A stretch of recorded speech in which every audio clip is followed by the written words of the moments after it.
예, 43살이고요.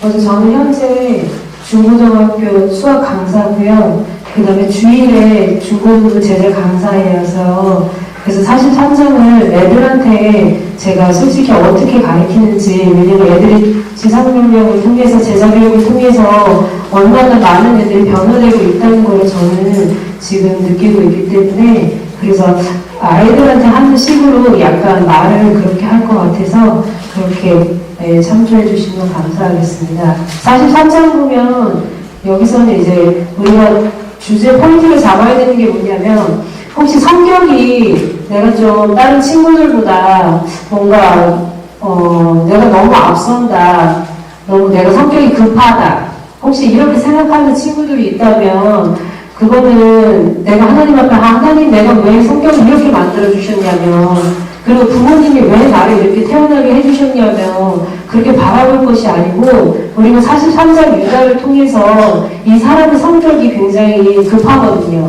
근데 이 사람이 나중에 결국 49장 8절을 보면 하나님 앞에 찬송이 돼요. 그걸 보면서 우리의 성격 그대로를 하나님께서는 사용하시고, 그렇기 때문에 하나님의 받은 그 성격과, 그러니까 부모님이 내게 주신 성격 그대로를 감사하면서 하나님 앞에 나아가면서 기도할 때 하나님이 그 사람의 성격을 사용하신다는 것과, 그 다음에 이 마지막에 보면 청직이라는 말이 나와요. 그러면 우리가 이걸 보면서 뭘 느낄 수 있냐면, 우리가 새학기가 될 때나 우리가 어디를 가서나 내가 왜 내 미래의 선생님을 놓고 기도를 해야 되는지, 그 다음에 내 친구들을 놓고 기도를 해야 되는지, 나로 말미암아 내 친구들이 어떤 영적인 복을 받는지를 알 수 있고요. 그 다음에 하나님께서 우리에게 원하시는 게 뭔지를, 그래서 지상 명령이 왜 친구들한테 필요한지, 지금 이렇게 바쁜 때에 고등학교 3학년은 너무 바쁘잖아요. 그럴 때 매 주일날 나와서 3시간 동안 지상 명령을 왜 해야 되는 이유를 이 43장을 통해서 한번 확인해 보도록 하겠습니다.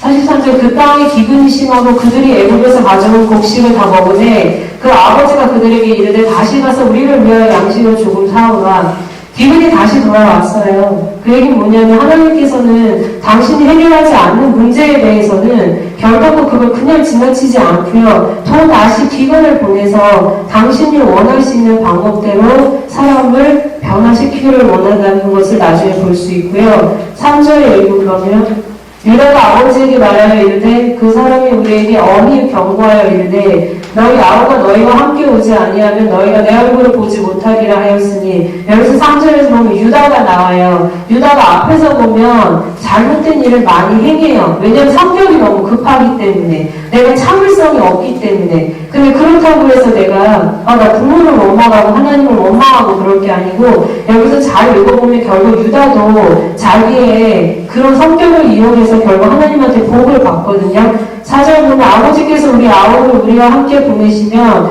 우리가 내려가서 아버지를 위하여 양식을 사려니와 아버지께서 만일 그를 보내지 아니하시면 우리는 내려가지 아니하리니, 그 사람이 우리에게 말하기를 너희의 아우가 너희와 함께 오지 아니하면 너희가 내 얼굴을 보지 못하리라 하였음이니라. 유다는 굉장히 똑똑한 사람이에요. 자기가 생각하고 있는 것을 다 아버지한테 얘기하는 굉장히 반항적인 아이죠. 6절에 보면 이스라엘 아버지가 이르되 너희가 어찌하여 너희에게 또 다른 아우가 있다고 그 사람에게 말하여 나를 괴롭게 하였느냐. 이스라엘 야곱은 아직까지는 깨지지 않았어요. 그렇기 때문에 또 뭐라고 얘기하냐면 자기 생각대로, 내가 솔직하게 베냐민이라는 아이가 있는데 그 얘기를 하지 않고서는 오히려 뭐라고 얘기를 하냐면, 왜 니네들은 또 다른 아우가 있다고 얘기를 해서, 이건 거짓말이죠. 솔직히 야곱이 아버지라고 해도 우리 친구들이 생각할 때는 우리 아버지는, 내가 부모 밑에 태어났으면 우리 아버지가 뭐든지 옳다고 생각할 수도 있어요. 하지만 커가면서 중고등학교 때는 그게 아니라는 걸 알아요. 아빠가 다른 사람하고 비교했을 때 뭔가 아닌 것 같고, 그런다고 해서 니네들은 순종하지 않는 게 아니고 아버지의 말씀이면 순종해야 되거든요. 왜 그러냐면 아버지는 하나님께서 복을 주셨기 때문에, 권위를 세워주셨기 때문에. 지금 야곱은 잘못을 해요. 거짓말을 한다는 거예요. 왜 그러냐면 그게 자기의 자존심이 깨지지 않았고 자기의 상식과 가치관이 깨지지 않았기 때문에. 하지만 그렇다고 해서 아버지한테 반항하면 안 되는 거죠.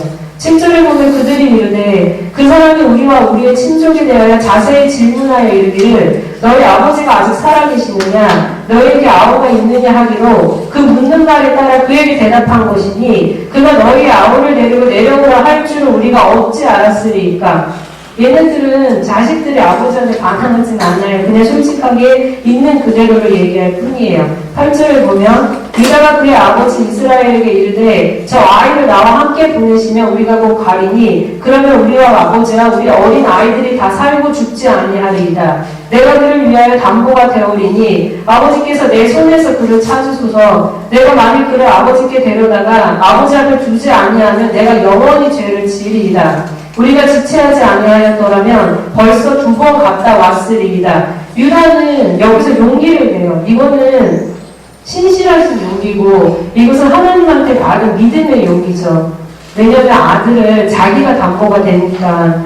이런 경우는 없죠. 아버지가 거짓말을 했는데도 10절에 보면 그러면서 지체하지 아니하였다면 벌써 2번 갔다 왔으리라고 아버지를 설득하기 시작해요. 우리는 아버지한테 이렇게 대해야 되고 부모님한테 이렇게 대해야 되는 거예요. 11절에 보면 그들의 아버지 이스라엘이 그들에게 이르되 그러할진대 이렇게 하라. 너희는 이 땅의 아름다운 소산을 그릇에 담아가지고 내려가서 그 사람에게 예물로 드릴지니 그 유향 조금과 꿀 조금과 향품과 모략과 유향나무 열매와 감 복숭아이니라. 너희 손에 갑절의 돈을 가지고 너희 자로 아귀의 돌로 넣어져 있던 그 돈을 다시 가지고 가라. 혹 잘못이 있었을까 두렵도다. 아버지는 유다 얘기를 듣고 결국 그것에 대해서 받아들여요. 그 얘기는 뭐냐면 자식이 아버지한테 반항한다고 그 얘기를 아버지가 듣는 게 아니고 자식이 아버지한테 솔직한 자기 마음을 얘기하고 설사 나랑 아버지랑 설사 반대 의견이 있더라도 부모에게 순종하고서는 자기의 생각을 조곤조곤 얘기하면 어느 부모가 자식의 말을 안 듣겠냐는 거죠.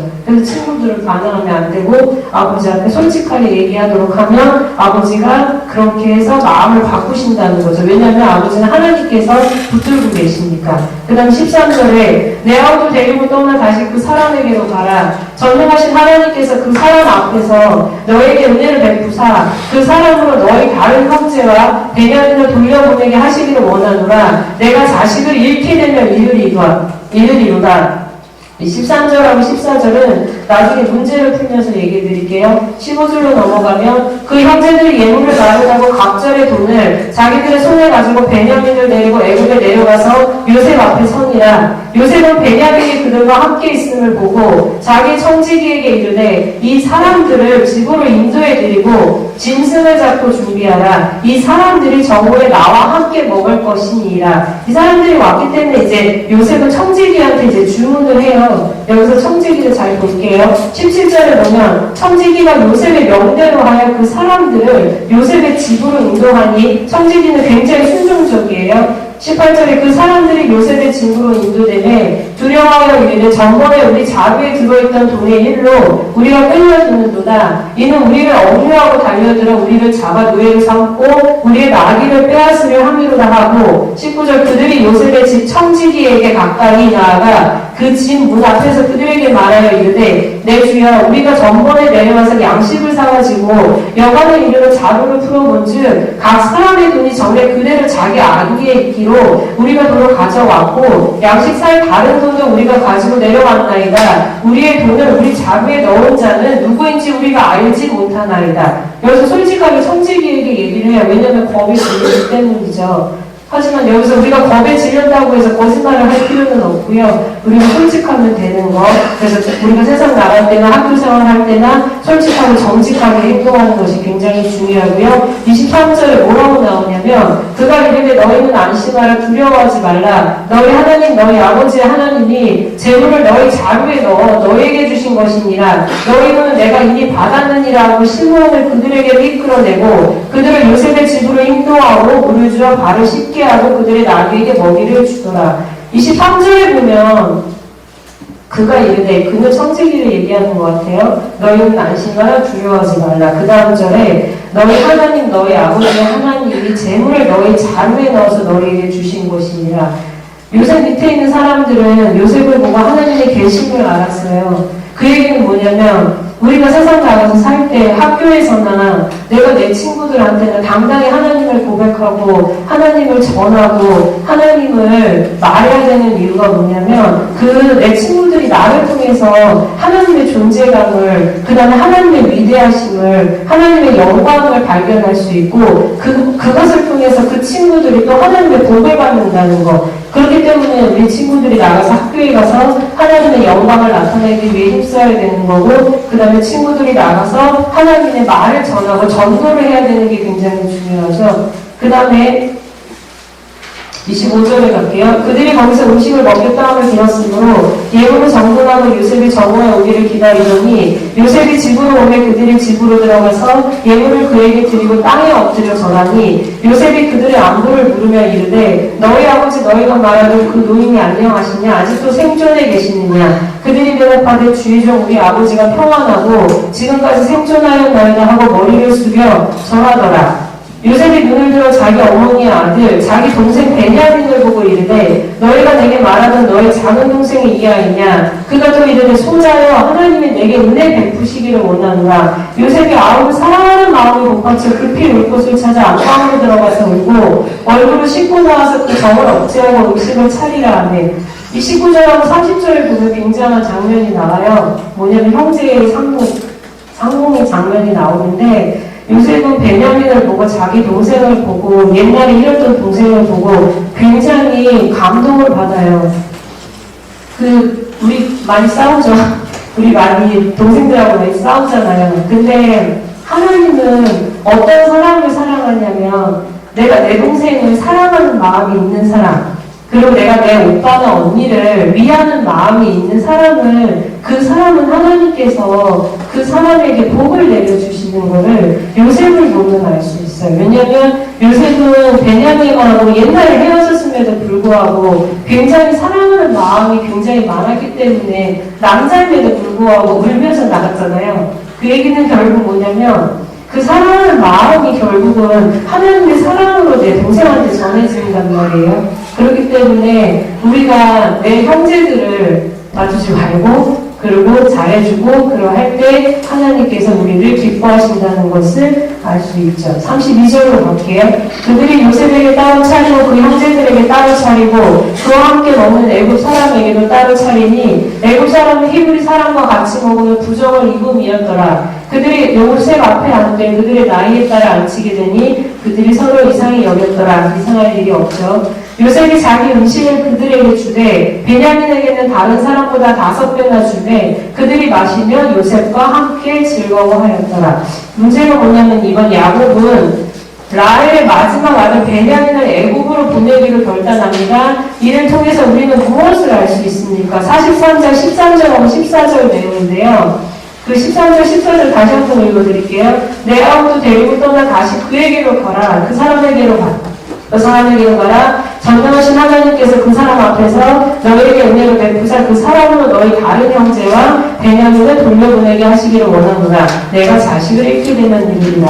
여기서 우리가 무엇을 알 수 있냐면 첫 번째는 하나님은 우리가 신앙생활을 할 때 우리에게 요구하심이 있다는 거예요. 그게 뭐냐면 야곱은 굉장히 나이가 많았어요. 그렇기 때문에 아직까지도 노인이 안녕하시냐 하고 물을 정도로 아버지가 죽을지도 모르는 그 나이에 있음에도 불구하고 하나님께서는 야곱에게 무엇을 원하냐면 전부 내려놓기를 원하는 거예요. 그게 뭐냐면 43장 6절에서 우리가 뭐라고 얘기했냐면 야곱은 거짓말을 해요. 이스라엘이. 그거는 뭐냐면 결국 자기의 자존심이고 자기가 내 생각이 생각할 때 베냐민이 없다라고 하면 괜찮을 것을 왜 진실을 되게 얘기하는데 사실은 진실이 정말 있고 정답인데 오히려 진실을 얘기한 거를 가지고서는 자식들을 책망을 하는 거를 보면 하나님이 이거를 기쁘게 받으시지 않으세요.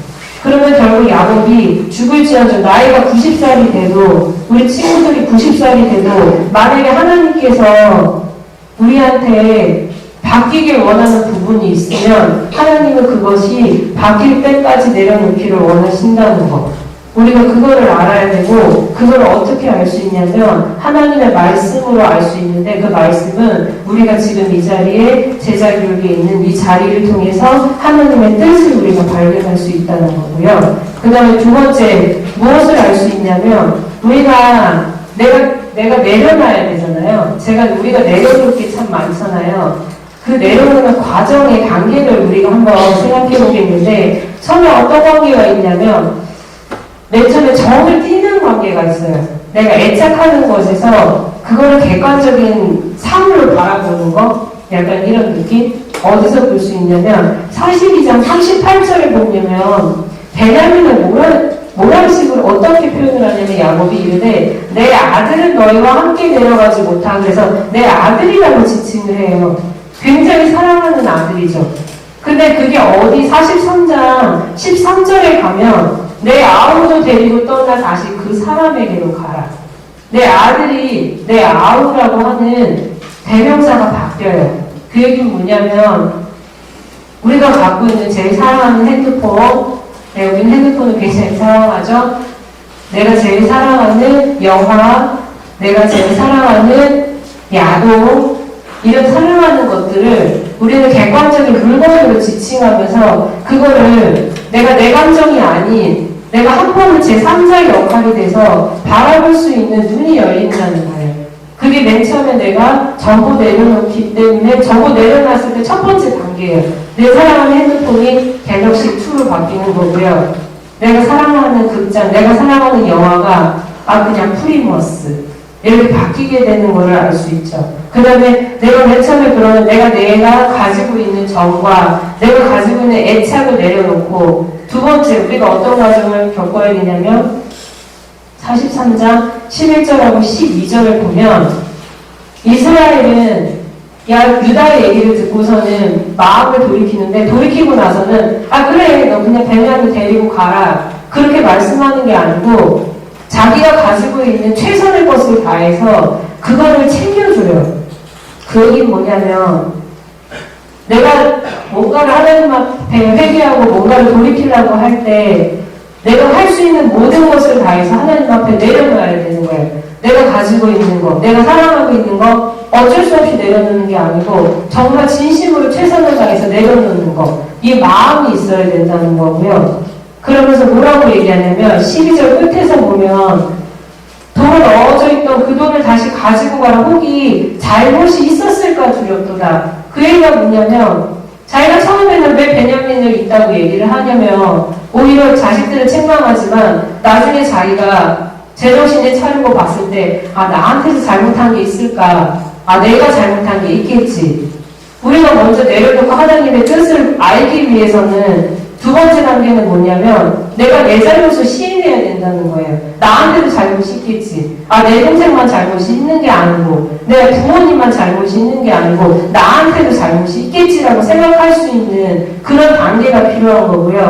그거는 결국 어디서 필요하냐면 내가 내 자신을 내려놓아야 되는 거죠. 그럴 때야 내가 잘못했다는 거를 알 수 있고 내 자존심을 꺾어야 내가 잘못했다는 게 보이는 거고, 그 다음에 세 번째 단계가 뭐냐면 43절 14절에 뭐라 그러냐면 전능하신 하나님께서 그 사람 앞에서 너에게 은혜를 베푸사. 세 번째 단계는 내가 정을 띄어요. 그 다음에 두 번째 잘못을 돌이켜요. 그 다음에 세 번째 하나님의 은혜를 바라본다는 거예요. 내가 내 주위 것을 전부 청산한 다음에 우리가 그 다음에 할 것은 뭐냐면 너네들은 하늘을 바라봐야 된다는 거지. 왜냐면 하늘에는 하나님이 계시니까.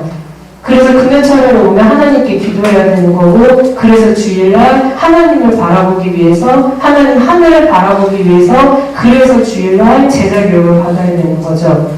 그 다음에 네 번째 단계가 뭐냐면 43장 14절 맨 마지막에 보면 내가 자식을 잃게 되면 이를 이루다. 이게 쉽지 않죠. 저도 아직 자식이 없고 너네들도 아직 자식이 없으니까, 친구들도 자식이 없으니까 모르겠지만 어떤 느낌이냐면 제가 오늘 아침에 학부모님 상담을 하러 갔는데 그 중학교 1학년인데 걔가 어렸을 때 태어나면서 심장에 구멍이 생겼대요. 그래서 생후 5개월 때 수술을 해야 되는데 생후 5개월 때 수술을 시키고 나서 의사가 뭐라고 얘기를 했냐면 생후 5개월 때 수술을 하고 1년 동안은 어떤 피도 흘려서는 안 된다며. 그 얘기 뭐냐면 살짝 긁혀서 피만 나고가 안 되고, 왜냐면 피 한 번 나면 그게 심장으로 넘어가서 염증을 일으킨다 그래요. 그렇기 때문에 피 한 번 흘려서는 안 되기 때문에 아기가 딱 5개월 때 수술하고 좀 있으면 아장아장 걷는단 말이에요. 그래서 그 어머님이 해준 게 뭐냐면, 니네들은 기억을 못하겠지만 어머님이 해준 게 뭐냐면 그 아기를 잘 때도 업어서 키우고 그 다음에 걸어갈 때도 항시 옆에서 손을 잡고 걸어 다녔대요. 1년 동안. 그 얘기는 뭐냐면 피를 안 흘리기 위해서. 니네가 생각할 때 부모가 너네를 어떻게 키울지 모르겠지만 근데 부모님들은 너네를 이렇게 키우는 분도 계시다는 거. 그렇기 때문에 내가 자식을 이름을 일일이 부르다 이렇게 말한다는 게 그렇게 쉽지만은 않다는 거지. 왜냐면 니네들이 핸드폰 그냥 내려놓으려고 하는 것보다 내가 내 자식을 이름을 일일이 부르다라고 얘기하는 게 너네보다 더 크다는 거를 니네들은 알면 그 얘기는 뭐냐면 내가 가진 지금 최선의 것, 최고의 것, 그 모든 것을 하나님한테 내려놔야 그게 하나님의 우리가 원하시는 뜻이라는 거를 여기서 알 수 있고, 그럼 우리가 생각할 때 우리가 우리 것을 다 내려놓으면 그럼 나는 공허해서 어떻게 사나. 근데 절대 그렇지 않은 게 선생님도 마찬가지지만 내가 내 자신을 내려놓고 내가 비울수록 그 안에 뭐가 채워지냐면 성령님이 채워지고 그 안에는 하나님이 너네들한테 부어주신 재능과 그 다음에 하나님이 너네들한테 부어주신 인생의 소명과 그 다음에 하나님이 너네들한테 바라는 하나님의 사랑이 그 안에 채워진다는 것을, 그렇기 때문에 하나님께서 너네들한테 정리할 거는 정리하라고 말씀하시는 거고, 우리가 43장을 통해서 우리가 깨달아야 되는 것이 결국은 우리가 하나님의 뜻대로 살아야 된다는 거, 그러기 위해서는 우리가 주일날에 교회를 나와야 된다는 거, 그래서 기도해야 되고 우리가 제자 교육을 받아야 된다는 거. 여기까지입니다. 이상입니다.